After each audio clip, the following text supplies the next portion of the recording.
Washroom থেকে গোসল শেষ করে বের হতে দেখি নীলাপু আমার রুমে। পরনে আমার শুধুমাত্র ছোট একটা তোয়ালে, আর এই নীলাপু নির্লজ্জের মতো আমার দিকে তাকিয়ে আছে। কি করব বুঝতে পারলাম না। মান সম্মানের ব্যাপার, তাই সোজা দৌড়ে আবার ওয়াশরুমে ঢুকে গেলাম। কি বেহায়া মেয়ে, একটুও লজ্জা নেই। কিন্তু এই আমার রুমে কি করতেছে? রুমে তো দূরের কথা, এর তো আমাদের বাসাতেও আসার কথা না। সে যেই কারণেই আসুক না কেন, কিন্তু আমি এইখান থেকে বের হব কি করে? কাপড় চোপড় তো সব আলমারিতে। কোন কুলক্ষণে যে কাপড় ছাড়া গোসল করতে গিয়েছিলাম। দরজাটা একটু ফাঁকা করে দেখে নীলাপু বিছানার উপর বসে পা দোলাচ্ছে আর মুসকে মুসকে হাসতেছে। রুম থেকে বেরো হচ্ছে না, যার কারণে আমি ওয়াশরুম থেকে বেরোতে পারছি না। কতক্ষণ আর থাকা যায়, তাই জোর গলায় মাকে ডাক দিলাম। কয়েকবার ডাকার পরে কোনো সারা শব্দ নেই, তাই নীলাপু বললেন, কি রে, কাকিমাকে কেন ডাকছিস? কত বড় বেহায়া মেয়ে, সব বুঝেও এমন করতেছে। তাই বললাম, দরকার আছে। মা, মা। আরে কাকিমাকে ডেকে লাভ নেই, উনি এখন ব্যস্ত, আমার জন্য রান্না করছেন। তুই বরং আমাকে বল, তো কি রাখবি? লাগবে না, তুমি আমার রুম থেকে যাও।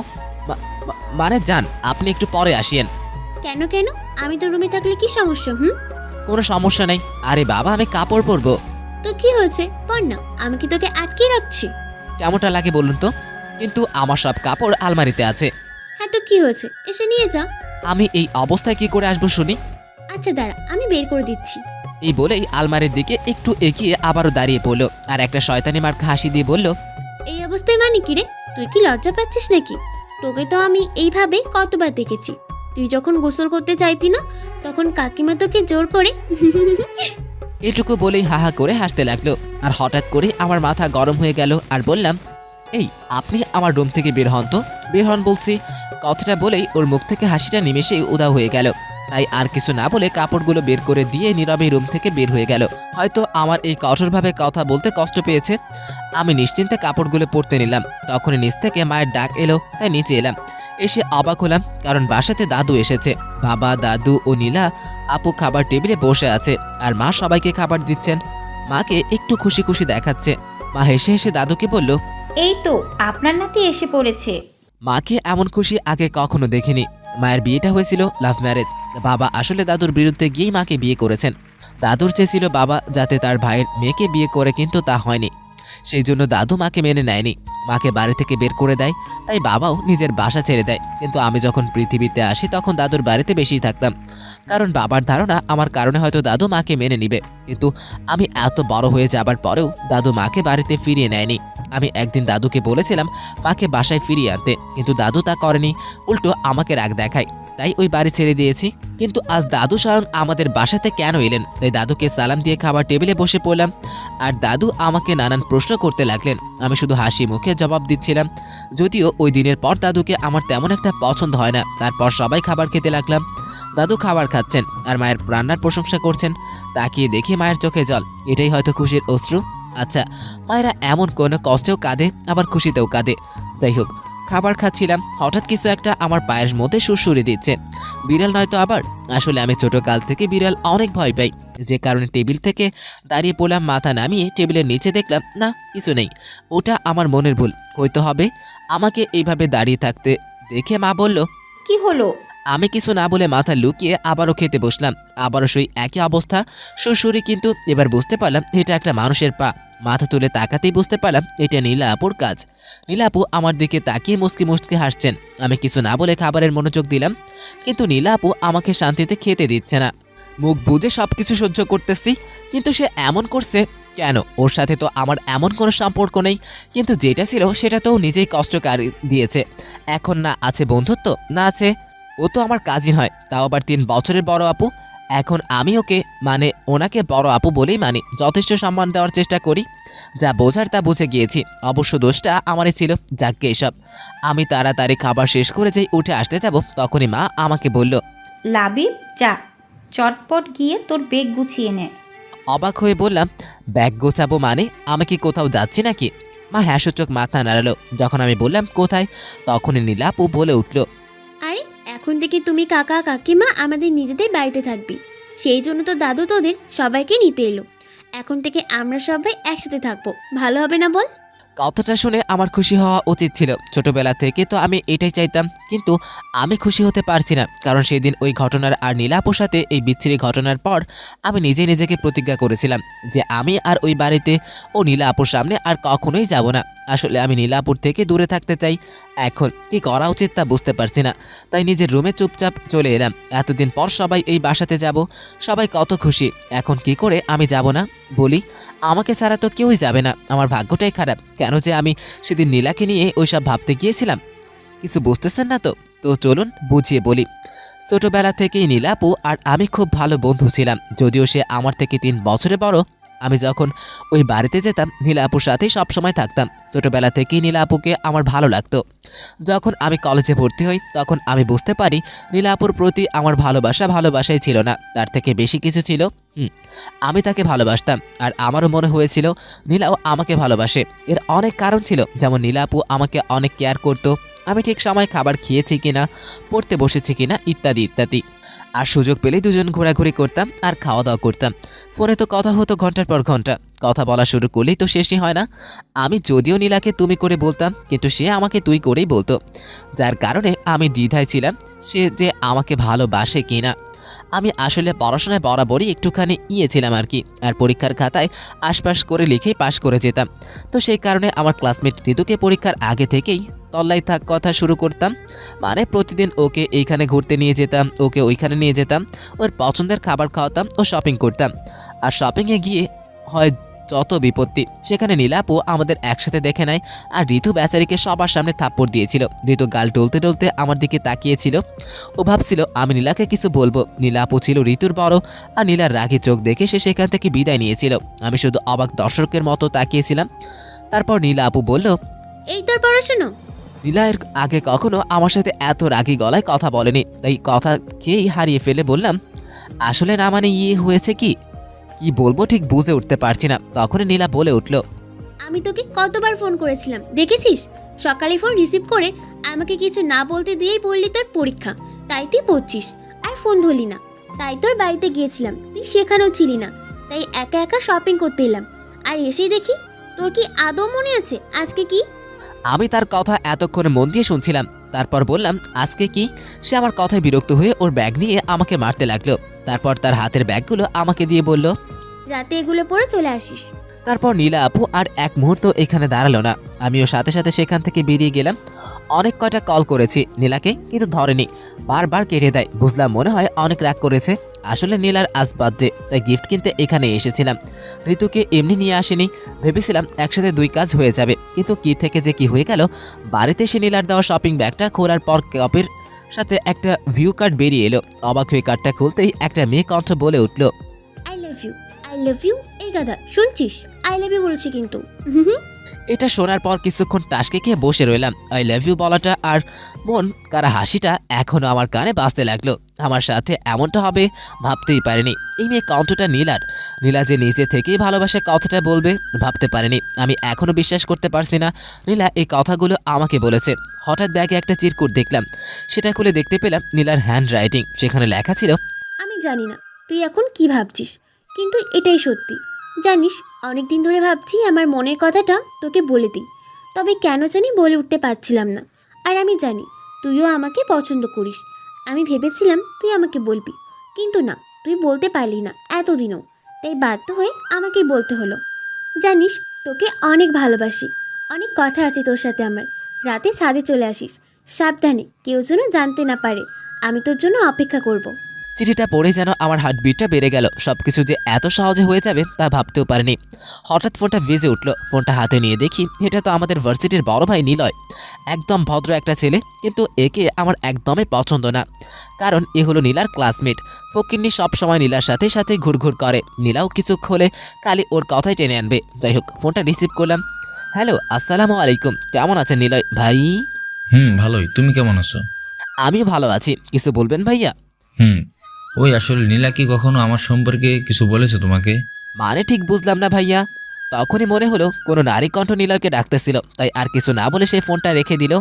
অতঃপর সন্ধ্যাবেলা তৈরি হয়ে সোজা নীলাদের বাড়িতে এলাম। বাবা মা কেউ আসেনি। বাসাতে ঢুকে দাদু, আঙ্কেল ও আন্টির সাথে দেখা হলো। মনে হয় তেমন কোনো মানুষকে ইনভাইট করেনি। সেটা সবাই পরিচিত মানুষ আর নীলার বন্ধু বান্ধব ও তার মাঝে নীলা ছিল। আর এটাই হলো এইবারের নিয়ম, খুব পরিচিত লোক ছাড়া কাউকে ডাকা হয় না। সবাইকে দেখতে পেলেও নীলাকে দেখতে পাচ্ছিলাম না। আন্টিকে জিজ্ঞেস করতেই বলল ওর রুমে রেডি হচ্ছে। কথাটি বলেই আবারও বলল, ওই তো নীলা এসে পড়েছে। আমার সাথে সাথে সবাই সিঁড়ির দিকে তাকালো। আমি তো শুধু অবাক হয়ে তাকিয়ে রয়েছি, কারণ নীলা আজ একটা আকাশি নীল শাড়ি পরেছে। আর আমি যতটুকু জানি শাড়ি পরা ওর পছন্দ করে না, কিন্তু ওকে খুব সুন্দর লাগতেছে শাড়িতে। নীলা নিচে এসেই আমার দিকে তাকিয়ে অন্যদিকে চলে গেল।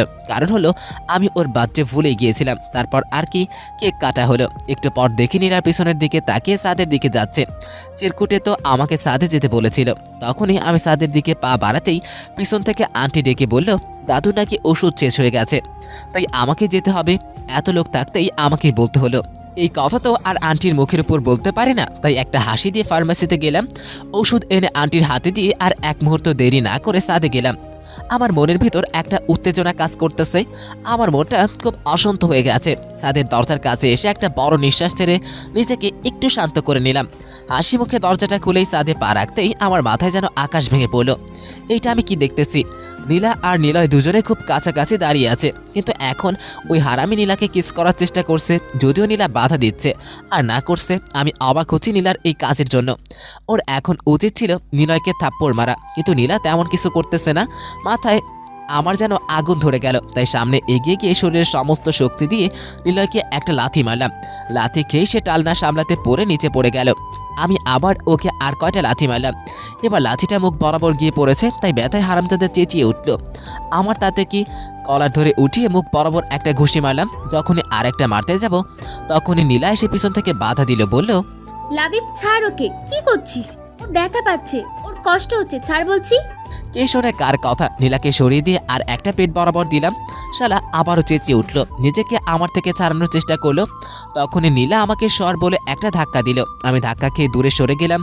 আর নীলা দৌড়ে গিয়ে নিলয়কে উঠাতে উঠাতে কান্না স্বরে বলল, তুমি ঠিক আছে তো? তুমি ঠিক আছে তো? আশ্চর্য, আমি নিলয়কে মারছি বলে নীলা এইভাবে রিয়াক্ট করছে কেন? তাই আমি বললাম, আরে নীলা আপু, তুমি পাগল হলে নাকি? ও তো আমার কথা শেষ করতে না দিয়েই আমার গালে ঠাস করে একটা থাপ্পড় দিল। আমি অবাক হয়ে বললাম, আরে আপু, ও তো তোমাকে জোর করে কিস করতে চাইছিল, তাই আমি ওকে মারলাম। হ্যাঁ, ও আমাকে কিস করতে চেয়েছিল, কিন্তু করেনি তো। লাবিব, নিলয় আসলে ভালো ছেলে, ও এরকম না। আমি তোকে বুঝিয়ে বলছি কি হয়েছিল। কিন্তু প্লিজ লাবিব, নিচে অনেক লোক, এসব জানতে পারলে সমস্যা হয়ে যাবে। নীলা কথাটা শেষ করতে করতেই পিছন থেকে আওয়াজ আসলো। কে এভাবে চিৎকার করলো? কি হয়েছে এখানে? আমি পিছনে তাকিয়ে দেখি আঙ্কেল। নীলা দাদুকে ও আঙ্কেলকে দেখে অনেক ভয় পেয়ে গেল। আমি তখন এটা সেটা বলে সবকিছু ম্যানেজ করলাম। তখন দাদু বলল, ঠিক আছে, এখন তোরা নিচে আয়। এ রাত্রিবেলা ছাদে কি করিস তোরা? আচ্ছা দাদু, তোমরা যাও, আমরা আসছি। সবার সাথে সাথে নীলাও নিচে চলে গেল। এখন শুধু আমি আর নীলা সাদে দাঁড়িয়ে আছি। আমি নীলার দিকে তাকিয়ে দেখি এখনো ভয় কুকড়ে আছে আর সিঁড়ির দিকে এক নজরে তাকিয়ে আছে। আমি তাকে ডাক দিতেই চমকে উঠে বলতে লাগলো, কি হয়েছে? তুমি ঠিক আছো তো? আমার আবার কি হবে? আমি তো ঠিক আছি। জানো, তোমাকে আজ খুব সুন্দর লাগছে, একেবারে নীলপরি, সত্যি বলতেছি। নীলা একটু লজ্জা পেয়ে বলল, তাই নাকি? তুই কবে থেকে মেয়েদের প্রশংসা শুরু করে দিলি? আমি তো আগেও কতবার সেজেছি, কখনো তো এমন প্রশংসা করিসনি। আজকে এমন কি হলো? এই যে শাড়ি পরে এত সুন্দর করে সেজেছো। ও আচ্ছা, তার মানে তো শাড়ি পছন্দ। তা আমাকে আগে বলতেই পারতি। আমি বললে কি শাড়ি পরতে? তা অবশ্য পারতাম না, কারণ শাড়িতে আমার খুব আনইজি ফিল হয়। আম্মু বললো, এই জন্য আজ পরলাম। আজকে তোর কি হয়েছে বলতো? তোর মতলবটা কি? আজ এভাবে কথা বলছিস কেন? আমি আর সময় নিলাম না। পকেট থেকে ওর জন্য কিনে আনা বালা বের করে হাঁটু গেড়ে বসে ওকে প্রপোজ করলাম। নীলা, আই লাভ ইউ। আমি তোমাকে ভালোবাসি, অনেক আগে থেকেই বাসি, কিন্তু কখনো বলার সাহস পাইনি।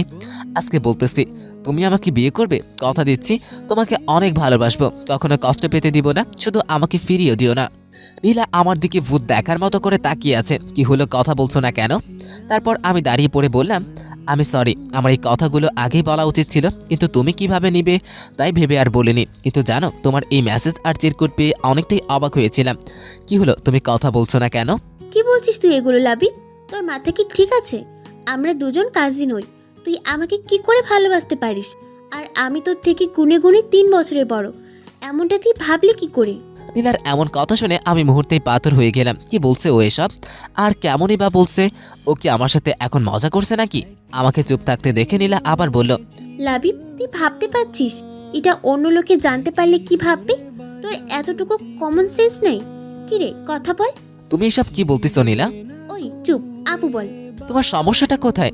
মানে তুই বুঝতে পারছিস না আমরা কাজিন। তুই যেটা ভাবছিস সেটা হতে পারে না। তো কি হয়েছে? কাজিনদের মধ্যে কি কখনো বিয়ে হয় না? তোমার মা বাবাও তো কাজিন, কই তাদের তো কেউ কিছু বলে না? হ্যাঁ ঠিক আছে, কিন্তু আমি তোর থেকে বড়, এটা হয় না লাবিব। এবার আমার মাথায় রাগ উঠে গেল, তাই বললাম, তোমার সমস্যা কি? এমন উল্টাপাল্টা কথা বলছো কেন? তুমি নিজেই তো আমাকে আগে ভালোবাসার কথাটা জানালে, আর এখন কি সব উল্টাপাল্টা বলতেছো? শোনো, এটা কোনো মজার বিষয় নয়, এটা আমার জীবনের প্রশ্ন আর আমার ভালোবাসার প্রশ্ন। আমি তোকে কখন বললাম যে আমি তোকে ভালোবাসি? আরে আজকেই তো বললে। দেখ লাবিব, আর ফাজলামো নয়, অনেক সহ্য করেছি। আরে তুমি তো আমাকে ভয়েস মেসেজ আর চিরকুট দিলে, তুমি তো বললে আমাকে ভালোবাসো, এখন এমন করছো কেন? কিসের মেসেজের কিসের চিরকুট?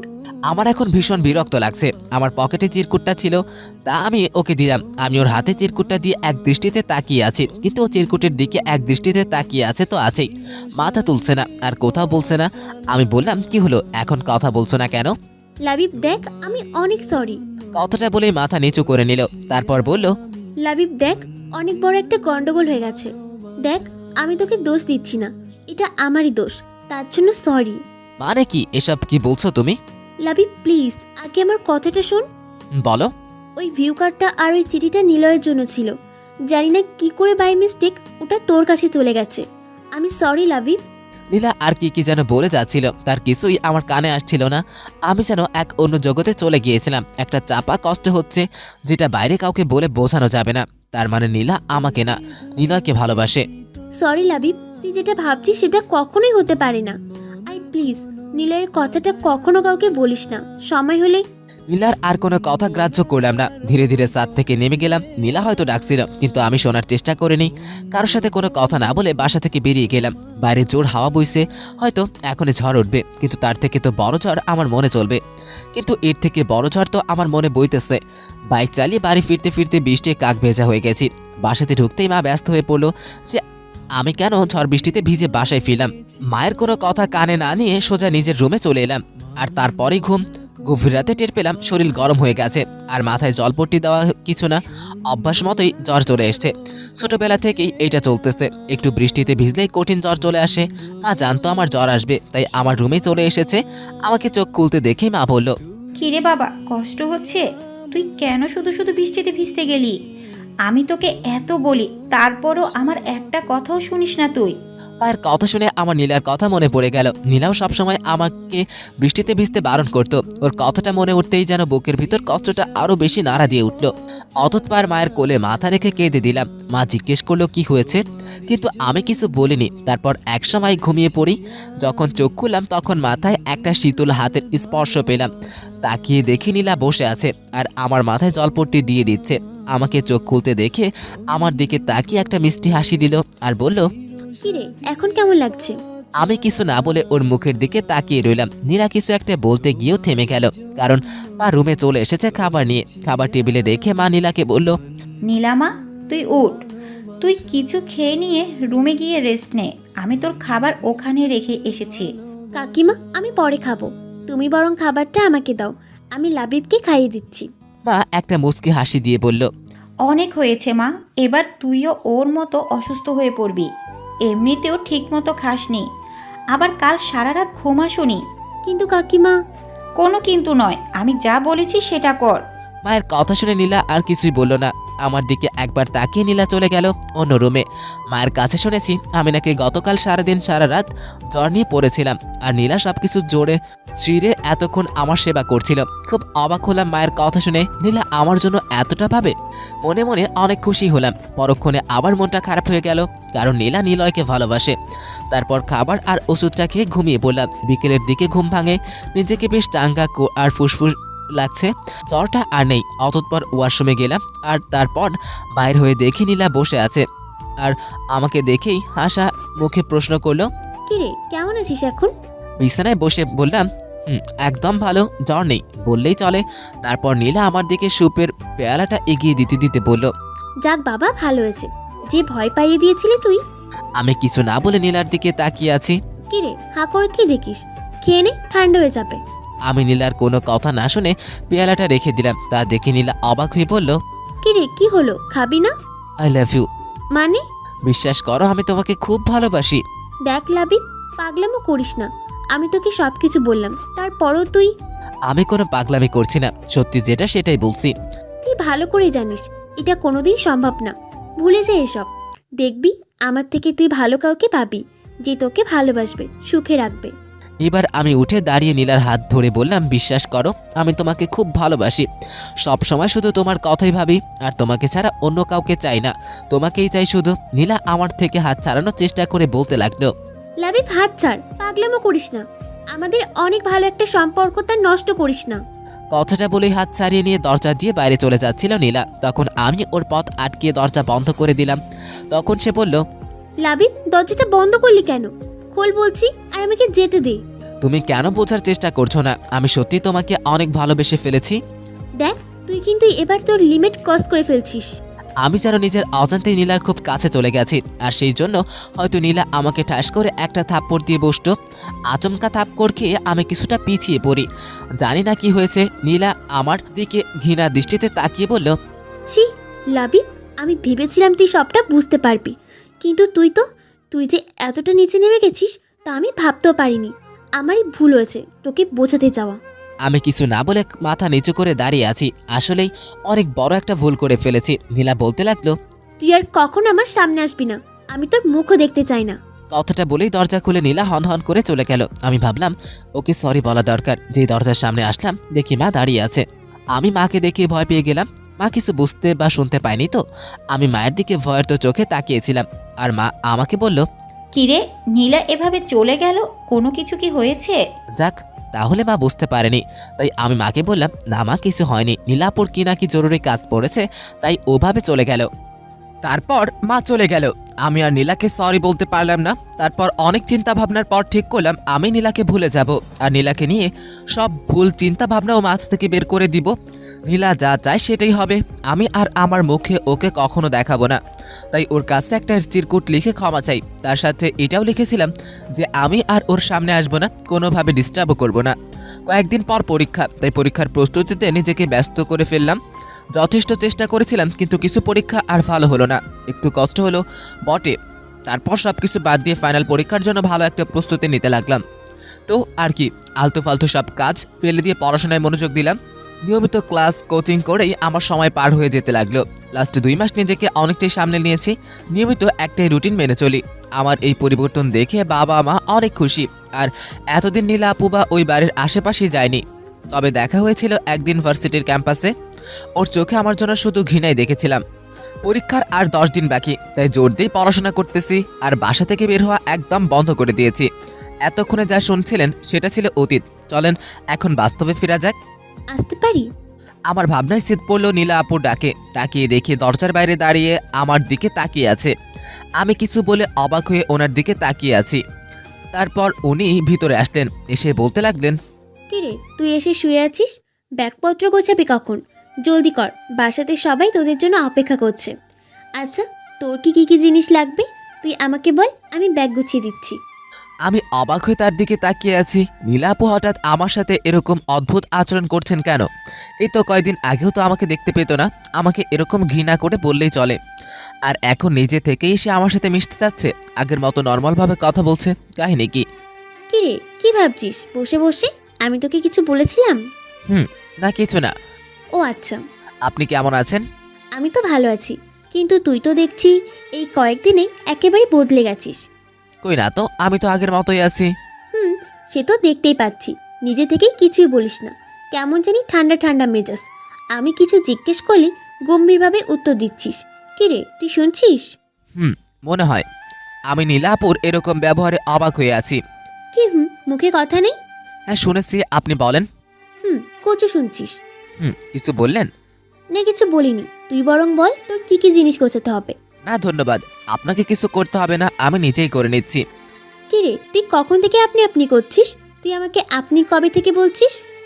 আগে বলিনি তো কি হয়েছে, এখন তো বলতেছি। তাছাড়া বড় আপুকে তো আপনি করেই বলবো, তাই না? নীলা কিছু বলতে চাইতেছিল, কিন্তু আমি উঠে গিয়ে আলমারি থেকে এক মনে দেখে দেখে কাপড় বের করছিলাম ব্যাগে ভরার জন্য। তারপর নীলা আপু কিছুক্ষণ পিছনে দাঁড়িয়ে থেকে চলে গেলেন। এখন আমি দাদু বাড়িতে নিজের রুমে গোছাচ্ছি। সাদের রুমটা আমি নিয়েছি, অবশ্য আমার জন্য আগে থেকেই একটা রুম গোছগাছ করে রাখা হয়েছিল, কিন্তু সেটা নীলা আপুর পাশের রুম ছিল। সব কিছু ঠিকঠাক করে যখন বিছানায় গিয়ে শুলাম, তখন একটা চুরিওয়ালা হাত আমার দিকে একটা শরবতের গ্লাস এগিয়ে দিলাম। এটা নীলা আপু। আমি ধন্যবাদ বলে শরবতটা নিলাম। যখন শরবতটা মুখে দিতে যাব, তখন দেখি নীলা আপু এক দৃষ্টিতে আমার দিকে তাকিয়ে আছে। তারপর আমি গ্লাসটা খালি করে নীলা আপুর হাতে গ্লাসটা ধরিয়ে দিয়ে ধন্যবাদ বললাম, কিন্তু নীলা আপু ঠিক আগের মতোই তাকিয়ে আছে। তাই আমি বললাম, কিছু কি বলবেন? তোর জন্য আগে থেকেই একটা রুম পরিষ্কার করা হয়েছিল, তুই আবার ছাদের ওই ছোট রুমটাতে আসলি কেন? জি, আসলে আমার এই রুমটা খুব পছন্দ হয়েছে। কেমন নিরিবিলি, আর সবসময় খুব ভালো আলো বাতাস আসে। তাছাড়া ছাদটা একেবারেই পাশে আছে, তাই আর কি। ও আচ্ছা, তাহলে নিচে চল, সবাই খেতে বসেছে। আপনি যান, আমি একটু পরেই আসছি। কেন? আমার সাথে এখন গেলে তোর কি কোনো সমস্যা হবে? আরে না না, তা কেন হবে? আপনি এমনটা ভাবছেন কেন? আসলে এতক্ষণ কাজ করেছি তো, তাই একটু ফ্রেশ হয়ে যাব, আপনি যান। তারপর নীলা আপু আমার দিকে কিছুক্ষণ নিরাশ চোখে তাকিয়ে থেকে চলে গেল। অতঃপর রাতের খাবার খেয়ে ও কিছুক্ষণ পড়াশোনার পর আর ভালো লাগছিল না, তাই আমি ছাদে এসে রেলিং ধরে দাঁড়িয়ে রইলাম। অনেকক্ষণ ধরে দাঁড়িয়ে আছি, হঠাৎ কারো পায়ের শব্দ পেলাম। পিছনে তাকিয়ে দেখি নীলা আপু দাঁড়িয়ে আছে, মুখে মিষ্টি একটা হাসি লেগে আছে, পরে আবার একটা শাড়ি। আমি একটুখানি তাকিয়ে আবারও ঘুরে দাঁড়ালাম। সামনের দিকে তাকিয়ে থেকেই জিজ্ঞেস করলাম, আপনি এত রাতে ছাদে কি করছেন? আগে তুই বল, তুই এত রাতে এখানে দাঁড়িয়ে আছিস কেন? আর পড়তে ভালো লাগছিল না, তাই এখানে এসেছি। আমিও এই জন্যে আসছি। আমি? ও আচ্ছা, বলে নিজের মতো দাঁড়িয়ে রইলাম। কিছুক্ষণ পর পিছন থেকে নীলা আপু রাগী গলায় বলল, আচ্ছা, তোর সমস্যা কি বলতো? আমার আবার কি সমস্যা হবে? না তো, আমার কোনো সমস্যা নেই। এদিকে এদিকে আমার দিকে তাকিয়ে কথা বল। কি বলবো? আচ্ছা, তুই কি আমার উপর রেগে আছিস নাকি ইগনোর করছিস? কি আশ্চর্য, আমি আপনার উপর রাগ করলাম কখন? আর আপনাকে ইগনোরই বা কোথায় করলাম? তাহলে আমি তোর সাথে কথা বলতে চাচ্ছি, কিন্তু তুই তো আমার সাথে কথা বলতেই চাচ্ছিস না। আর কি কখন থেকে আপনি আপনি বলছিস? কথায় কথায় বলছি না, আমি তো আপনার থেকে ঠিকভাবে কথা বলছি। লাভি প্লিজ এরকম করিস না, আমার আর ভালো লাগছে না। তুই আবার আগের মতো কথা বল না। আগে তো কত বকবক করতি, বকবক করে আমার মাথা গরম করে দিতি। নীলা আপু এটা কেন, ওটা কেন, আর এখন কি হয়েছে তোর? কিছু হয়নি। আগে আপনাকে বিরক্ত করতাম, তার জন্য সরি। আপনার সাথে অনেক বাজে ব্যবহার করেছিলাম, তার জন্যও সরি। আবার এখানে এসেও আপনাকে অস্বস্তির মধ্যে ফেলে দিলাম, তার জন্য সরি। আসলে আমার এছাড়া কোনো উপায় ছিল না, মায়ের কথা এখানে আসতেই হলো। আমি তোকে কি বলছি আর তুই কি বলছিস? তুই ওই দিনের জন্য এমন করছিস, তাই না? আচ্ছা, আমি সরি। তোকে ওই দিন থাপ্পড় মারা আর ওই কথাগুলো বলা আমার একদমই উচিত হয়নি। আমি হয়তো একটু বেশি বেশি করে ফেলেছিলাম। আর আপনি সরি বলতেছেন কেন? আসলে আমি ওই দিন কাজই এমন করেছিলাম। আপনার জায়গায় যে কেউ থাকলে এমনই করতো, হয়তো তার থেকে বেশি কিছু করতো। আপনি তো শুধু... তাহলে তুই আমার সাথে ঠিক করে কথা বলছিস না কেন? সব ভুলে গিয়ে আবার আগের মতো হয়ে যায় না? আমরা আবার আগের মতো মজা করে থাকবো একসাথে। তোর মনে আছে আমরা ছোটবেলা থেকেই চেষ্টা করতাম যেন সবাই একই বাসাতে থাকতে পারি? এখন তো আমরা সবাই একসাথে আছি, কিন্তু তুই কেমন যেন হয়ে গেছিস। আগের মতো হয়ে যায় না প্লিজ? এখন তো সব কিছু ঠিক হয়ে গেছে। আমি অন্যদিকে তাকিয়ে অন্যমনস্ক হয়ে বললাম, সব কিছু ঠিক হয়ে গেছে, কিন্তু এখন না, সব কিছু আগের মতো নেই। কথাটা বলে ছাদ থেকে চলে এলাম। এখন একটা কথাই আমার মাথায় ঘুরছে, নীলার কি হয়েছে? হঠাৎ করে ওর এই রকম পরিবর্তন কি করে হলো, যে ঘটনার রেশ আমি এখনো কাটাতে পারিনি? ও কি করে এত সহজে? সকালে ঘুম থেকে উঠে মাথায় বিরক্তি চেপে বসলো। এমনিতেই রাতে অনেক দেরিতে ঘুমিয়েছিলাম, আর এখন এত সকালে নীলা আপু এসে আমার সাদের ঘুমটা ভাঙিয়ে দিল। তাই বললাম, নীলা আপুকে, আপনাকে কে বলেছে আমাকে ঘুম থেকে জাগাতে? ও মা, কতটা বেলা হয়েছে দেখেছিস? আর কত ঘুমাবি? তাতে কি হয়েছে? আমার যখন মন চায় আমি তখন উঠবো, আপনি ডাকবেন কেন? আরে তুই এভাবে কথা বলছিস কেন? আমি তো... ধুর, আমি বিরক্তির শব্দটা করে শরীরের উপর দেওয়া কাঁথা আছড়ে ফেলে দিয়ে বিছানা থেকে নেমে পড়লাম, আর ওয়াশরুমের দিকে যাচ্ছিলাম। তখনই নীলা পিছন থেকে, ওই শোন, আমার সাথে একদম মেজাজ দেখাবি না। আমি তোর মায়ের কথাই তোকে ডাকতে এসেছিলাম। কাকিমা বলেছিল যে আজকে নাকি তোর একটা ক্লাস টেস্ট আছে, সেই জন্যই এসেছিলাম। চাটা খেয়ে নিস। চায়ের কাপটা একরকম আশ্রয় রেখে দিয়ে চলে গেল। আমি মনে মনে কিছুটা অনুতপ্ত হলাম। মাকে আমি বলেছিলাম আমাকে যেন ডেকে দেয়, আর যখন নিজেই ভুলে গেছি বেচারি ডাকতে এলো, অথচ এতগুলো কথা শুনিয়ে দিলাম। কার মুখ দেখে যে ঘুম থেকে গিয়েছিলাম। রাতে আয়নার সামনে যাওয়াটা একদমই ঠিক হয়নি। তড়িঘড়ি করে রেডি হয়ে নোটস ঘাটতে লাগলাম। নাস্তা খাওয়ার সময় নেই, আর নিচেও গেলাম না। কিছুক্ষণ পর দেখি নীলা আপু প্লেটে করে নাস্তা নিয়ে এলো। এসেই প্লেটটা সামনে রেখে দিয়ে বলল, কাকিমা পাঠিয়েছে, খেয়ে নিস। কথাটা আমার কেমন জানি নিরামিষ নিরামিষ লাগলো। আমি কিছু বলার আগেই নীলা আপু চলে গেল। তারপর খেয়ে নিলাম। কিছুক্ষণ পর ভার্সিটি যাওয়ার জন্য নিচে আসতেই মা জিজ্ঞেস করলো, কি রে, কোথায় যাচ্ছিস? খাবি না? আমি বেশ অবাক হয়ে বললাম, একটু আগেই তো তুমি। একটু বলে থেমে গেলাম। তাকিয়ে দেখি নীলা আপু টেবিলে বসে নিজের মতো খাচ্ছে। এখন যেন খাওয়াটাই ওনার একমাত্র কাজ, অন্য কোনো দিকে তাকানোর তার সময় নেই। আমি মাকে আর কিছু না বলে বেরিয়ে পড়লাম। পরীক্ষা শেষ করে হল থেকে বের হয়ে দেখি নীলা আপু দাঁড়িয়ে আছে। আমি কিছু বলার আগেই জিজ্ঞেস করলো, কিরে, কেমন হলো পরীক্ষা? ভালোই। গুড। এখন কি বাসাতেই ফিরবি? না, একটু সময় লাগবে, আমার লাইব্রেরিতে একটু কাজ আছে। ও আচ্ছা, ঠিক আছে, যা তাহলে। আচ্ছা, ওই দাঁড়া। কিছু বলবেন? না, চল। কোথায়? কেন, তুই নাকি লাইব্রেরিতে যাবি?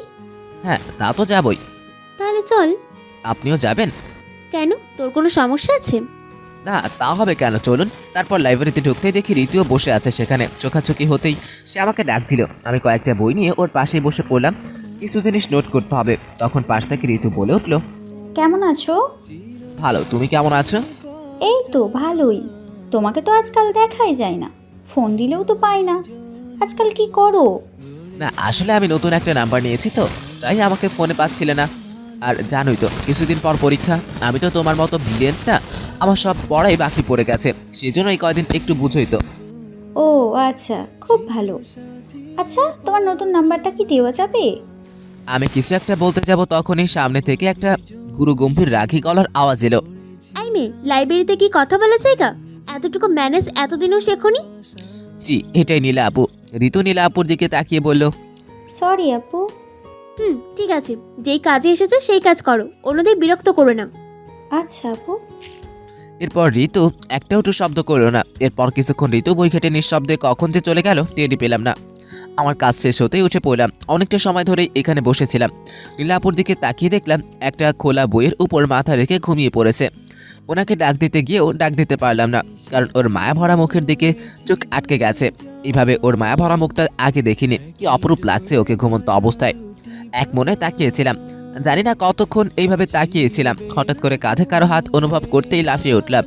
পিছনে তাকিয়ে দেখি ঝাড়ুদার আমার দিকে তাকিয়ে মুসকি মুসকি হাসছে আর বলল, সরি মামা, প্রেম বেঘাত ঘটালাম। এভাবে হুইজ্ঞান হারাই ফেললে কি চলে?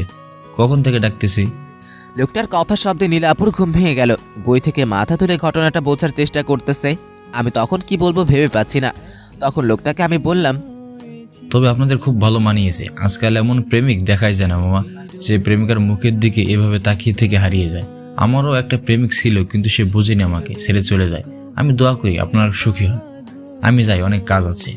লোকটাকে আমাকে পাথর বানিয়ে দিয়ে চলে গেল। আমার হাত পা পুরো অবাস হয়ে গেল। নীলাপুর দিকে তাকাতেই পারছি না, না জানি কি ভাবছে এখন। তখনই নীলাপুর আওয়াজ এলো, কিরে, যাবি না নাকি? এভাবে দাঁড়িয়ে আছিস কেন ওখানে? মাথা তুলে দেখি নীলাপু দরজার কাছে দাঁড়িয়ে কথাটা বলল। আর সেটা খুব স্বাভাবিকভাবেই। কিছু বুঝতে পারেনি, নাকি কিছু শুনতে পারেনি, কি জানি কি হচ্ছে আমার সাথে। কিরে, আবার কি ভাবছিস? অনেকটা দেরি হয়ে গেছে তো। আমি একরকম রোবটের মতোই ওখান থেকে বেরিয়ে গেলাম। বাইরে এসে বাইকে বসতে দেখে নীলাপু। আমি বললাম, কি হলো, দাঁড়িয়ে আছেন কেন? বাসাতে যাবেন না? যাবো তো। তাহলে যান। সত্যি অনেকটা দেরি হয়ে গেছে, এখানে দাঁড়িয়ে থাকবেন না। সেই জন্যই তো এলাম। আসলে ড্রাইভার কাকাকে সব পাঠিয়ে দিয়েছি। কেন? আরে বয়স্ক মানুষকে শুধু শুধু এতক্ষণ বসিয়ে রাখবো কেন, তাই বলেছি চলে যেতে। আর তোর যদি কোনো সমস্যা থাকে তো বল, আমি অন্য গাড়িতে করে চলে যাব। আমি কি বলেছি আমার অসুবিধা আছে? ও আচ্ছা, চল তাহলে। উঠেন। কিছু দূর যাওয়ার পর আমি বললাম, নীলাপু, সকালের ব্যবহারের জন্য আমি আসলেই সরি। জানি না ঘুম থেকে উঠে কি হয়ে গেল। হুম বিশ্বাস করুন, আমি আসলে ওইভাবে বলতে চাইনি। হুম কি হলো, আমি কি বলছি আপনি শুনতে পাচ্ছেন? ওই থাম, এখানেই থাম।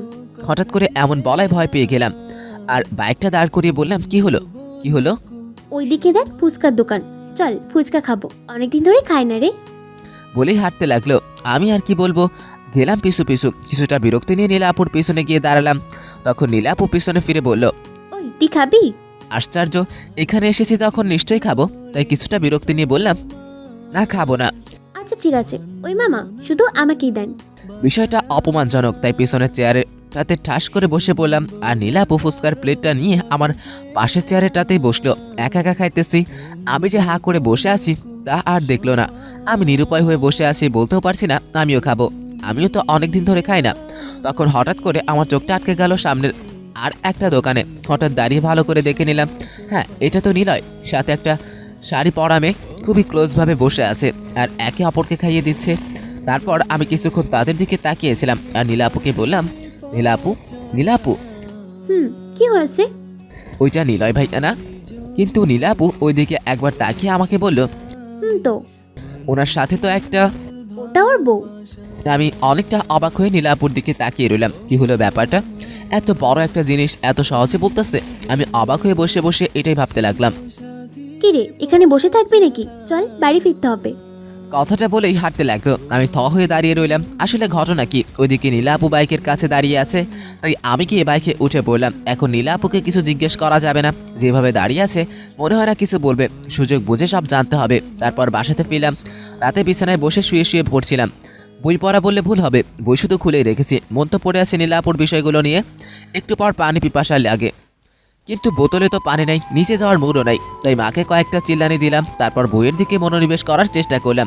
অনেকটা সময় হয়ে গেল কিন্তু মা আসছে না, তাই আবারও চিল্লানি দেওয়ার জন্য হা করলাম।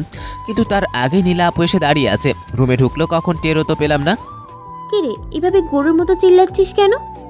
আমার কাজ ছিল তাই আম্মুকে ডাকছিলাম, কিন্তু আপনাকে তো ডাকিনি, আপনি আসতেন যে। কাকিমা রান্না করতেছে, কি বলার আছে আমাকে বল। ওই মানে আসলে খাওয়ার পানি শেষ হয়ে গেছে তো, তাই এই জন্য ডাকছিলাম।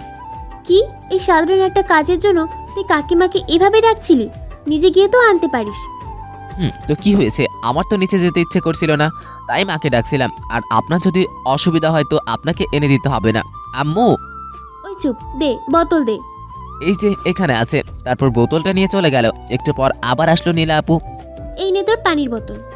তখন আমি বই থেকে মুখ তুলে দেখি নীলা আপু আমার দিকে তাকিয়ে আছে। আমি বললাম, কিছু কি বলবেন? না, পরক্ষণেই আবার নীলা আপু বলে উঠল, অ্যাটলিস্ট একটা ধন্যবাদ তো দিতে পারিস নাকি? কেন? কেন মানে, আমি তো কষ্ট করে পানি এনে দিলাম, একটা ধন্যবাদ তো দেওয়া উচিত, তাই না? ও ধন্যবাদ। তারপর আমি আবারও বইয়ের দিকে চোখ দিলাম। তখন নীলা আপু আবারও বলে উঠল, আচ্ছা কি করছিস? বই। সেটা তো আমিও দেখতে পাচ্ছি। তাহলে জিজ্ঞেস করছেন কেন? আজব তো, এভাবে কথা বলছিস কেন? আমি আবার কিভাবে কথা বললাম? ধুর। বিরক্তি নিয়ে রুম থেকে চলে গেল। আমি বসে বসে মুচকি হাসতে লাগলাম। যাক, প্রতিশোধ ঠিকঠাকভাবে নেওয়া গেছে। এখন বুঝবে ফুচকার দোকানে আমার কেমন লাগছিল। কেন জানি না খুব মজা লাগতেছে। আর নিজেকে ধরে রাখতে পারলাম না, বিছানার উপর উঠে নাচানাচি শুরু করে দিলাম। হঠাৎ করে দরজার দিকে চোখ পড়তেই কাঠ হয়ে গেলাম। নীলা আপু অবাক হয়ে চোখ বড় বড় করে আমার দিকে তাকিয়ে আছে। নীলা আবার এখানে কি করতে এলো? আমি আবার বিছানার উপর টুপ করে বসে পড়লাম আর বইটা হাতে নিয়ে ওটাতেই মুখ গুছলাম। ঘাড়টা একটু কাত করে দেখলাম নীলা আপু একদম বিছানার ধারে এসে দাঁড়িয়ে আছে। তাকিয়ে দেখি মুখে আবার মুচকে হাসি। যেটা ভয় ছিল ঠিক সেটাই হলো। নীলা আপু আমাকে জিজ্ঞেস করলো, লাবি, তুই এতক্ষণ কি করছিলি রে? কই না তো, কিছু না। আচ্ছা তাই? আপনি আবার এখানে কি করতে আসছেন? তোর মা পাঠালো, নিচে গিয়ে খাবার খেতে বলেছে। নাকি খাবারটাও উপরে এনে দিয়ে যাব? না থাক, আমি নিচে গিয়েই খাবো। আপনি যান, আমি আসছি। ঠিক আছে, আয় তাহলে। আসুন, নেক্সট টাইম দরজাটা লাগিয়ে নিস। কেন? কারণ এরকম নাচ দেখে মানুষ হার্ট অ্যাটাক করতে পারে। কথাটা বলেই উচ্চস্বরে হাসতে হাসতে চলে গেল। আমাকে এরকম একটা অপমান করবে ভাবতেই পারিনি। কিন্তু এরকম হৃদয় করা হাসি শুনে কেউ আর রাগ করে থাকতে পারে না, কেউই না। যাই হোক, আমি খাবার টেবিলে আসতে দেখি নীলা আপু খাবার টেবিল ছেড়ে উঠে যাচ্ছে আর বাকিরা সবাই অট্ট হাসি দিতে ব্যস্ত। অতঃপর এখানে কি হচ্ছে বোঝার চেষ্টা করলাম, কিন্তু কিছু বুঝতে না পেরে টেবিলে গিয়ে বসলাম। জেঠিমা আমাকে খাবার দিতেই দাদু জিজ্ঞেস করলো, তা দাদু ভাই, তোমার পরীক্ষা যেন কবে থেকে? এই তো পরের সোমবারে। ও, তাহলে তো আর কয়েকটা দিন মাত্র। তো প্রস্তুতি কেমন? জি, মোটামুটি ভালোই। তা পরীক্ষা শেষ হবে কবে? কেন, কোনো সমস্যা না হলে মোটামুটি 15 দিন। আচ্ছা, তাহলে খুবই ভালো। এরপর দাদু বাবা আর জেঠুকে উদ্দেশ্য করে বলল, তোরা তাহলে সবকিছু তৈরি করা শুরু কর এখন থেকেই। আর তো মাত্র কটা দিন, ক্যাটারিং নিয়ে তোদের চিন্তা করতে হবে না। ওটা আমার বন্ধু মালিককে দেখে নেবে, ওর অনেক ভালো জানাশোনা লোক আছে। তোরা বরং অন্যান্য দিকটা দেখ, আমি নেমন্তন্নের দিকটা দেখছি। বাবা আর জেঠু মাথা ঝাঁকালো। আমি অবাক হয়ে দাদুকে জিজ্ঞেস করলাম, বাসাতে কি কোনো অনুষ্ঠান আছে দাদু? আছে তো। কিন্তু কিসের অনুষ্ঠান? তখন মা পিছন থেকে বলল। কিসের আবার? বিয়ের অনুষ্ঠান। আমি হকচকিয়ে বললাম, বিয়ে? কার বিয়ে? কার আবার? আমাদের নীলার। কি, নীলাপুর বিয়ে? হ্যাঁ, এতটা অবাক হচ্ছিস কেন? আমাদের মেয়ে যখন বড় হয়েছে তখন বিয়ে তো দিতেই হবে। কতদিন আর এভাবে বসিয়ে রাখবো? হ্যাঁ তা ঠিক আছে, কিন্তু কার সাথে? তখন জেঠিমা বলল, আরে সেটা বড় কথা না, বড় কথা হলো নীলার ছেলেটাকে পছন্দ হয়ে গেছে। এতদিন কত সম্বন্ধ এলো, কিন্তু নীলার কাউকে পছন্দ হয়নি, কিন্তু এবারে এক কথায় রাজি। আর নীলাকেও ছেলের মা বাবার খুব পছন্দ হয়েছে। তারা চাইছে যত দ্রুত সম্ভব নীলাকে তাদের ছেলের বউ করে নিতে। আর ছেলে? তুই ছেলে নিয়ে পড়ে আছিস কেন? না মানে ছেলেরও কি নীলাপুকে পছন্দ হয়েছে? আরে এমন কোনো ছেলে আছে যে আমাদের নীলাকে পছন্দ করবে না? তাছাড়া ছেলের মা বাবাও বলেছে যে আমাদের পছন্দ মানে ছেলেরও পছন্দ। কত ভালো ছেলে বল, আজকালকার এমন ছেলে পাওয়া যায়। আমার নীলাটা খুব ভাগ্যবতী। আমি শিওর এই ছেলে আমার মেয়েকে অনেক ভালো রাখবে। ও, আমি মাথা নিচু করে আবারও খেতে লাগলাম। বাকিরা নিজেদের মধ্যে কথা বলছে, কি হলো এটা? নীলাপুর বিয়ে ঠিক হয়ে গেছে আর নীলাপুর রাজি? ভালোই, আমার তা তো কি, আমি এসব নিয়ে ভেবে কি করব? এসব বলে নিজেকে বোঝাচ্ছে ঠিকই, কিন্তু কোথায় যেন একটু অস্বস্তি অনুভব হচ্ছে। আবার শেষে চলে এলাম। বিছানায় এসে চুপ করে বসে আছি। আসলে আমি ভুল ভাবছি, বারবার একই ভুল কেন করছি? আসলে এখানে এসে নীলাপুর ব্যবহারে আমি অন্য কিছুই ভেবেছিলাম। ভালোই হয়েছে, এত তাড়াতাড়ি ভুলটা ভেঙে গেছে। রুমে আর ভালো লাগছে না, তাই ছাদে চলে আসলাম। ছাদের মধ্যে এসে অন্যদিকে তাকিয়ে রইলাম। আবার সেই কষ্টটা নাড়া দিয়ে উঠল। কোনো এসব ভাবতে গেলাম, হঠাৎ ছাদের অন্যদিকে চোখ গেল। দেখি নীলাপু ছাদের বেলকনিতে হেলান দিয়ে ফোন টিপছে। হয়তো আগে থেকেই এখানে এসছে, নয়তো বা আমার পরে। এলো তো এলোই, আমাকে দেখলোই না। ভেবেছিলাম আজকে নীলাপুকে নিলয়ের ব্যাপারটা জিজ্ঞেস করব, কিন্তু এখন আর তা জানার ইচ্ছে নেই। জেনেও বা কি করব? দেখে মনে হচ্ছে কারোর সাথে মন দিয়ে চ্যাটিং করতেছে। থাক, আর ডিস্টার্ব না করি। যেই ছাদ থেকে নিচে নামতে যাব তখনই নীলাপু ডাক দিল আমাকে। মুখে দেখে হাসি লেগে আছে। বাহ, নিজের বিয়ের খবর শুনে এত খুশি। নীলাপু আমার কাছে এসেই হাসি মুখে জিজ্ঞেস করলো, কি রে, ছাদে কখন এলি? আবার চলে যাচ্ছিস? এই তো হাওয়া খেতে এসেছিলাম, হাওয়া খাওয়া হয়েছে তাই রুমে যাচ্ছি, অনেক পড়া আছে। ও, তোর তো আবার কিছুদিন পর পরীক্ষা। যা, পড়তে বস গিয়ে। কোনো সমস্যা হলে আমাকে বলবি। আচ্ছা, আমি এটা বলেই চলে এলাম। আমি ভেবেছিলাম যে আমাকে ডেকে কথা বলবে, এভাবে যে তাড়িয়ে দিবে তা ভাবিনি। মুখে কি হাসি দেখে! আরে বাবা, বিয়ে হতে যাচ্ছে, তাতে কি? এত আধিক্যতা দেখানোর কি আছে? ফালতু।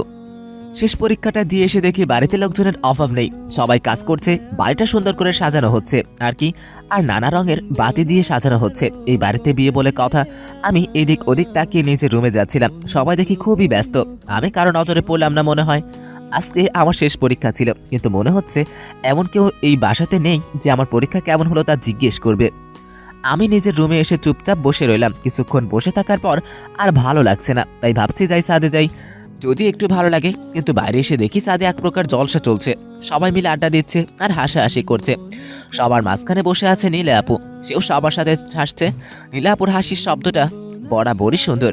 সবার হাসির মাঝেও এই হাসিটা আলাদা করা যায়। কিছুক্ষণ সেখানে তাকিয়ে থেকে আবার নিজের রুমে চলে এলাম।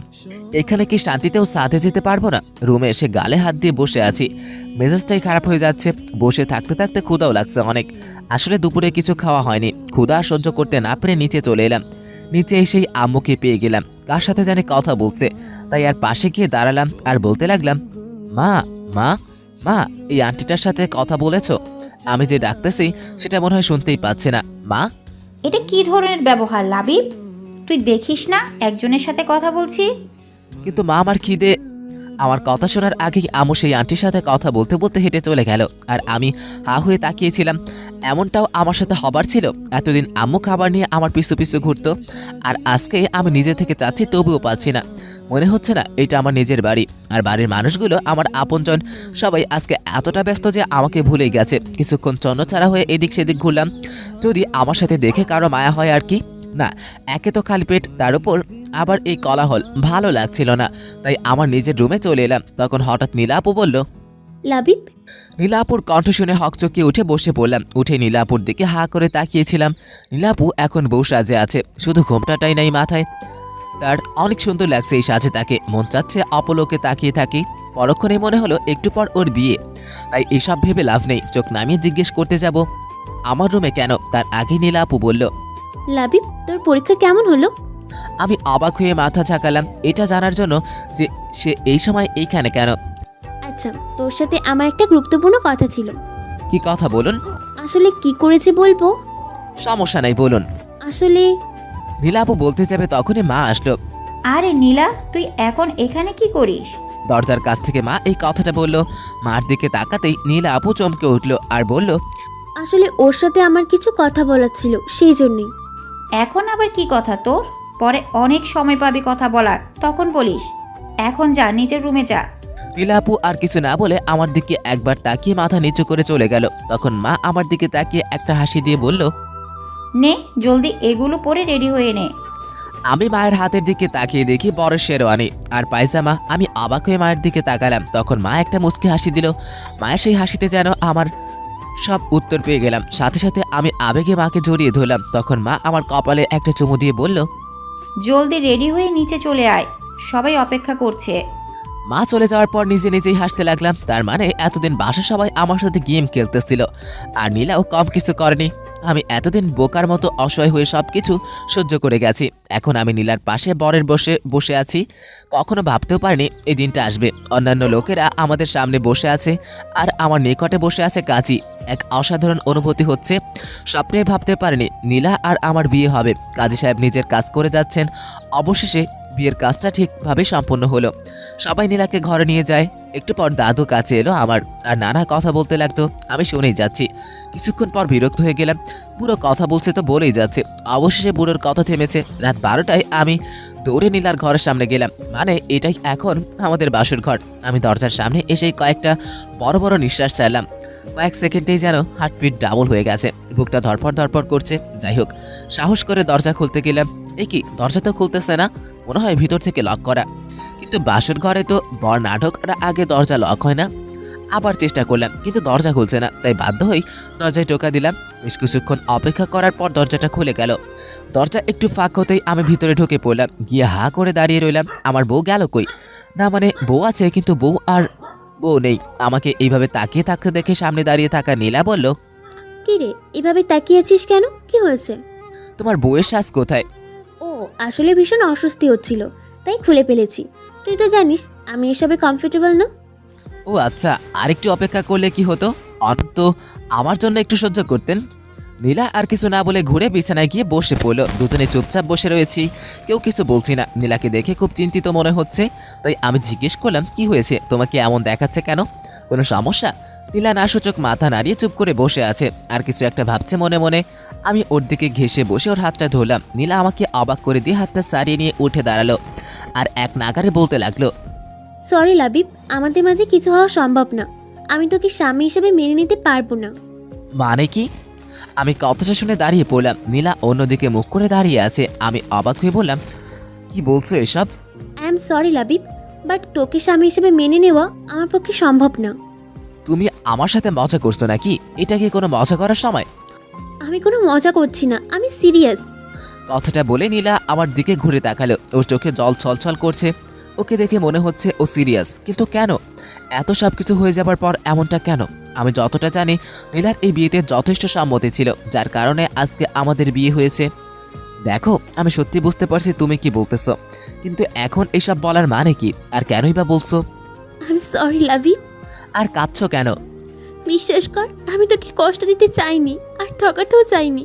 আমি অনেক চেষ্টা করেছিলাম। মানে কি, কি হয়েছে একটু বলবে? আর এই কান্নাকাটি বন্ধ করো। আমি সরি। বুঝতে পারছি না আমি কি করব। এখন তো আমার কাঁদা উচিত, কিন্তু এ কেন কাঁদছে? তখন নীলা চোখ মুছতে মুছতে বলল, তোর মনে আছে বিয়ে হওয়ার আগে তো রুমে গিয়েছিলাম? আছে। তুমি কিছু একটা বলতে চাইতেছিলে, কিন্তু আম্মু আশায় আর বলতে পারোনি। হ্যাঁ, আসলে ওই নিলয়। কি আবার এই নিলয়? এখানে আবার নিলয় কোথা থেকে আসলো? নিলয় এখন হসপিটালে আছে। ও, খুবই দুঃখজনক। কিন্তু ও হসপিটালে থাকার সাথে আমাকে না মেনে নেওয়া কি কারণ? কারণ আছে। কি কারণ? আজকেও শুধু হসপিটালে আমার কারণেই আছে। আমার কারণেই ওর অ্যাক্সিডেন্ট হয়েছে। তোমার কারণে মানে? নিলয় আমাকে এখন ভালোবাসে, আর ও চায়নি আমি বিয়ে করি।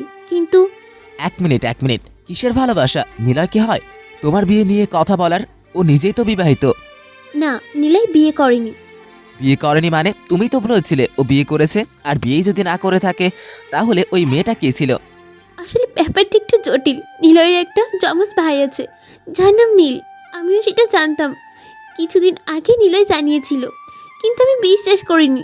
বিশ্বাস করলে হয়তো আজকে এত কিছু হতো না। কথাটা বলেই আবারও কান্না শুরু করলো। আমার নীলের যমজ ভাইয়ের কথা শুনে কেমন যেন জট বেঁধে গেল। তখন আমি বললাম, তার মানে তুমি বলতে চাচ্ছ ওই মেয়েটা নিলয়ের বউ আর নিলয়ের ভাবি? আমি প্রথমে নিলয় আর ওর ভাবিকে একটা রেস্টুরেন্টে দেখেছিলাম। নিলয়ের সাথে অন্য মেয়েকে দেখে আমার রাগ উঠে যায়, তাই আমি ওদের সামনে যাই আর জিজ্ঞেস করি যে এই মেয়েটাকে। তখন নিলয় কোনো উত্তর দেয়নি। তখন ওর সাথে থাকা মেয়েটি মানে ভাবি বলেছিল নিলয় নাকি ওর স্বামী। কিছুদিন আগেই ওদের বিয়ে হয়েছে। নিলয়ের বিয়ের কথাটা যেন আমার বিশ্বাস হচ্ছিল না। আমি বারবার নিলয়কে জিজ্ঞাসা করার পর কোনো উত্তর দিচ্ছিল না, তাই আমি ধরেই নিয়েছিলাম যে নিলয় আমাকে ঠকিয়ে বিয়ে করে নিয়েছে, যার কারণে আমি ওর সাথে সব যোগাযোগ বন্ধ করে দিই। ও আমার সাথে দেখা করার অনেক চেষ্টা করেছিল। ওর প্রতি এত ঘৃণা সৃষ্টি হয়েছিল যে আমি দেখা করিনি। তাহলে কি করে জানলে এটা ওর ভাবি ছিল? আর যদি ওর ভাবি ছিল তাহলে তাকে কেন স্বামী ভাবতো? নিশ্চয়ই মেয়েটা জানতো তার যমজ ছিল। বলছি, কালকে কিছু জিনিস কেনার জন্য শপিং মলে যাই। ওখানে নিলয়ের মুখোমুখি হই, তাই বাধ্য হয়ে ওর কথা আমাকে শুনতে হয়েছিল। আসলে নিলয়ের ভাই নীল বাইরে থেকে লেখাপড়া করেছে। ওখানে থেকেই নাকি ওর ভাইয়ের একটা মেয়ের সাথে রিলেশন হয়। দেশে আসার পরপরই ওদের বিয়ে হয়, কিন্তু বিয়ের কয়েকদিন পর নাকি নীল মারা যায়। আর ওই মেয়ে নীলের মৃত্যুতে মেন্টালি ডিসব্যালেন্স হয়ে পড়ে আর নিলয়কে তার স্বামী ভাবতে শুরু করে দেয়। ডক্টরের কথা অনুসারে নিলয় নীল হিসাবে অভিনয় করে যাচ্ছে ওর ভাবিকে সুস্থ করতে। ওই দিন আমি নিলয়ের কোনো কথাই বিশ্বাস করিনি, কারণ নিলয় আমাকে কখনো যমজ ভাইয়ের কথা বলেনি। আসার সময় ওকে আমি আমার বিয়ের কথা বলে দিয়েছিলাম আর আমাকে ডিস্টার্ব করতে বারণ করেছি। আর আজকে অন্য একটা নাম্বার থেকে নিলয় আমাকে ফোন দেয়। আমাকে অনেক বোঝানোর চেষ্টা করে, কিন্তু আমি ফোন রেখে দিই। তারপর আমার ফোনে অনেকগুলো ছবি আসে নিলয়ের নাম্বার থেকে। এই দেখ। বলে নীলা আমার দিকে ফোনটা এগিয়ে দিল। ছবিগুলো দেখেই বুঝলাম এগুলো নীল এর বিয়ের ছবি, যেখানে নীল আর নিলয় দুজনই আছে। ছবিগুলো দেখে আমি নীলাকে বললাম, যখন জেনে গিয়েছিলে নিলয় তোমাকে ঠকায়নি, তাহলে আমাকে বিয়ে করলে কেন? না করে দিলেই তো সব শেষ হয়ে যেত। আর তুমি এখন বলছো? আমি কি করব ঠিক বুঝতে পারছিলাম না তো।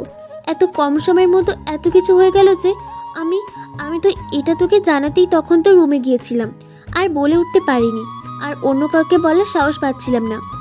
ওয়াও! আমি সরি লাবিব, আমাকে ক্ষমা করে দে। এইটুকি বলেই আবার কাঁদতে লাগলো। আর আমি চুপ করে বসে রইলাম। হাসি পাচ্ছে খুব আমার। ও আমার ভাগ্যের উপর কি ভুল করেছিলাম যে আমাকে তার মাসুল দিতে হচ্ছে? হয়তো নীলাকে ভালোবাসাটাই আমার সব থেকে বড় ভুল ছিল। আমার না খুব ভয় করছে, যদি নিলয়ের কিছু হয়ে যায়। নীলার কথাটা শুনে রাগে উঠে গেল। যদিও সে কাঁধে কাঁধে কথা বলছে, কথা শুনে মনে হচ্ছে সব ওর আর নিলয়ের হয়েছে, আর আমার সাথে কিছুই হয়নি। আমার জীবনটা শেষ করে দিল ওই মেয়েটা, আর এখন বসে বসে অন্যের জন্য কান্না করছে। হঠাৎ করে নীলার ফোনটা বেজে উঠলো। তারপর নীলা ফোনটা রিসিভ করলো। আমি যেটুকু বুঝলাম নিলয় এখন আউট অফ ডেঞ্জার। নীলাকে এখন দেখে মনে হচ্ছে ও অনেকটাই নিশ্চিন্ত। হাসি মুখে চোখের পানি মুছতে মুছতে ওয়াশরুমে চলে গেল। আর আমি নিজের জায়গাতেই বসে রইলাম। আমার মনের ভিতর যে কী ঝড় বইছে তা আমি বলে বোঝাতে পারবো না। কিছুক্ষণ পর নীলা বেরিয়ে এসে আর জিজ্ঞেস করলো, লাবিব, তুই ঠিক আছিস? কীরকম হাস্যকর একটা প্রশ্ন! আমার সাথে এত কিছু করে এখন বলতেছে আমি ঠিক আছি কি না। আমি ঠিক আছি। আমার আবার কি হবে? তাহলে তোকে এমন দেখাচ্ছে কেন? আমি কিছু না বলেই দরজার দিকে পা বাড়ালাম। পিছন থেকে নীলা বলে উঠল, কোথায় যাচ্ছিস তুই? আমার খুব ঘুম পাচ্ছে, তাই ঘুমাতে যাচ্ছি। তাহলে ওইদিকে কোথায় যাচ্ছিস? কই ঘুমাবি তুই? আমার রুমে। কেন? কেন আবার? এটা তো তোমার রুম। একটু পর তুমি এটাই বলবে যে তুই আমার সাথে ঘুমাতে পারবি না, তাই আমি নিজে থেকেই চলে যাচ্ছি। তুই এভাবে কথা বলছিস কেন? কেউ যদি জানতে পারে তুই অন্য রুমে ঘুমিয়েছিস, তাহলে সবাই কি ভাববে? যেটা ভাবার সেটাই ভাববে। আর এখানে কি ভাবলো তাতে কি আসে যায়? আজ হোক বা কাল হোক, সবাই তো জানতেই পারবে। লাবি, আমি সত্যিই অনেক সরি। তোর সাথে যা হয়েছে তা ঠিক নয়। বিশ্বাস কর, আমি বুঝতে পারছি তোর ভেতরে কি চলছে। এই মুহূর্তে নীলার এরকম কথাগুলো শুনতে কষ্ট হচ্ছে। খুব রাগও হচ্ছে ওর উপর। তাই নীলার কোনো কথা না শুনে আবার দরজার দিকে পা বাড়াতেই নীলা পিছন থেকে হাত টেনে ধরলো। নীলা আমার হাত ধরতেই এতক্ষণে দমিয়ে রাখা রাগটা বেরিয়ে গেল, তাই ঘুরেই একটা থাপ্পড় মেরে দিলাম। নীলা থাপ্পড়টা সামলে ওঠার আগেই ওকে দেওয়ালের সাথে চেপে ধরলাম। হঠাৎ করে নীলা আমার এমন রাগ দেখে ভয় চুপসে গেল। ভয়ের তো কণ্ঠে বলল, কি করছিস তুই? তোমার আমাকে কি মনে হয় পুতুল? যখন যা ইচ্ছে তখন আমার সাথে তাই করবা, আর আমি সবকিছু চুপচাপ মেনে নিব। আমি সরি। আর কি বলবো, কিছুই বলার নেই। তাই নীলাকে ছেড়ে দিয়ে বেলকানিতে চলে এলাম। বাইরে অনেক ঠান্ডা, বাতাস বইছে, আর কিছুক্ষণ পর বৃষ্টি শুরু হলো। বাতাসের ঝটকায় বৃষ্টির ফোঁটা আমার পুরো শরীরে এসে পড়ছে। অন্য সময় হলে দৌড়ে এতক্ষণে রুমে চলে যেতাম, কিন্তু আজ এখানে দাঁড়িয়ে দাঁড়িয়ে ভিজছি। খুব ভালো লাগছে এখানে দাঁড়িয়ে থাকতে। যতবারই নীলাকে নিজের করে নেওয়ার চেষ্টা করেছি ততবারই এমন হয়েছে। আমার সব ভাবনা চিন্তায় আশা আকাঙ্ক্ষা বরাবরই ভেঙে গেছে। হঠাৎ খেয়াল হলো নীলা পিছন থেকে ডাকছে। এই লাবিব, এভাবে দাঁড়িয়ে আছিস কেন? ভিজে যাচ্ছিস তো, ভেতরে আয়। কি বললাম শুনতে পাচ্ছিস না? আমি ঘুরে দাঁড়াতেই নীলা আমার হাত ধরে রুমের মধ্যে নিয়ে এলো। এতক্ষণে আমার খেয়াল হলো যে আমার মাথা আর সামনের দিকটা বৃষ্টিতে ভিজে একাকার হয়ে গেছে। তখন নীলা বলতেছে, দেখেছিস কি অবস্থা করেছিস? ভিজে তো একাকার হয়ে গেছিস। আমি এতগুলো ডাক দিলাম, তুই যেন শুনতেই পেলি না। ইস কি অবস্থা! এখন যদি জ্বর এসে পড়ে তখন কি করবি? তুইও না, দাঁড়া আমি তোয়ালেটা আনছি। ও তোয়ালে এনে আমার মাথা মোছের দিল। আমি শুধু অবাক হয়ে ওর দিকে তাকিয়ে রইলাম। তারপর ও বলল, নে এবার ওয়াশরুমে গিয়ে জলদি চেঞ্জ করে নে, তা না হলে বড় সমস্যা হবে। তারপর আমি চেঞ্জ করে বাইরে আসতেই নীলা বলল, যা এখন গিয়ে বিছানায় শুয়ে পড়। কিন্তু আমি তা না করে নীলার মুখের দিকে তাকিয়ে বসে রইলাম। এটুকু সময়ের মধ্যে কি করে স্বাভাবিকভাবে কথা বলছে আমার সাথে।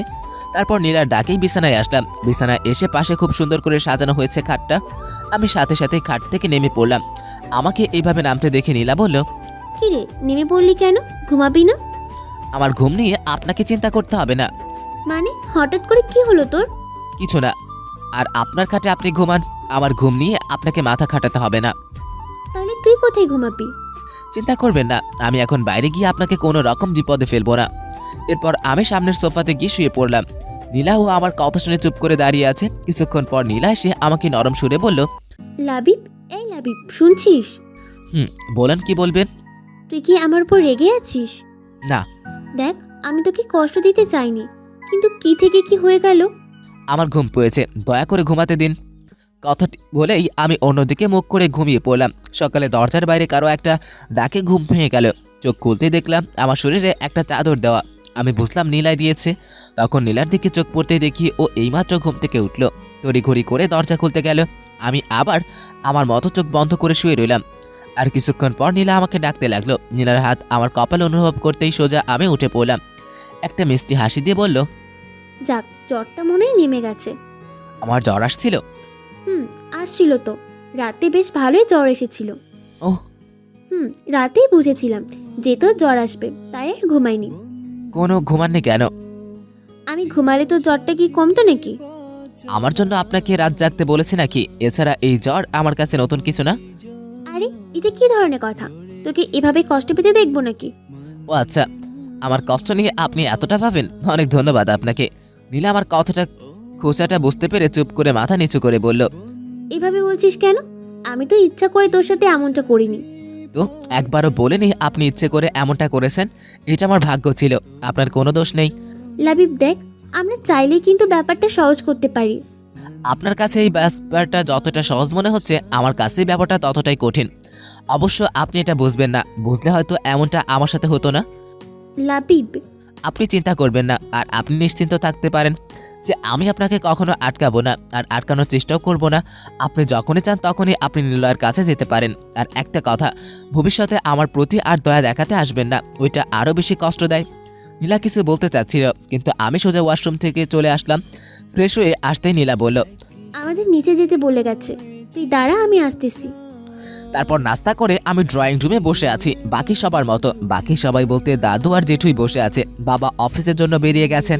আমি ফোন টিপছিলাম। বেশ কিছুক্ষণ পর দাদু আমাকে বলে উঠল, তা দাদু ভাই, কালকে তো তোমার পরীক্ষা ছিল। হুম। আসলে কালকে সবকিছু নিয়ে ব্যস্ত থাকার কারণে তোমাকে জিজ্ঞেস করতে পারিনি। তাই কেমন হয়েছে পরীক্ষা? ভালোই। দাদু ভাই, মনটা খারাপ নাকি? কেমন জানে মনমরা লাগছে, আর কথাও ঠিকভাবে বলছো না। না দাদু, তেমন কিছু না, আসলে কাল রাতে ঘুম হয়নি তাই। দাদু কথাটা শুনেই কাশতে লাগলো। জেঠুরও খবরের কাগজটা পড়ার জন্য বড় করে ধরলেন মুখের উপর। রুমা আন্টি মানে কাজের লোক চা দিতে এসেছিল, আমার কথাটা শুনে ফিক করে হাসি দিয়ে চলে গেল। আমি হঠাৎ করে সবার এমন আচরণের কোনো হেতু খুঁজে পেলাম না। তখন চায়ের কাপটা হাতে নিয়ে একটা চুমুক দিয়েছি। আবার রুমি আন্টি এসে আমাকে বলল যে নীলা নাকি আমাকে ডাকতেছে রুমের মধ্যে। আজব, এই মহিলা খালি হাসি কেন? আমি যাচ্ছি। এবার সোজা উপরের রুমে চলে এলাম। এসে দেখি নীলা ড্রয়িং রুমে টেবিলের সামনে বসে চুল আঁচড়াচ্ছিল। তখন আমি কাছে গিয়ে বললাম,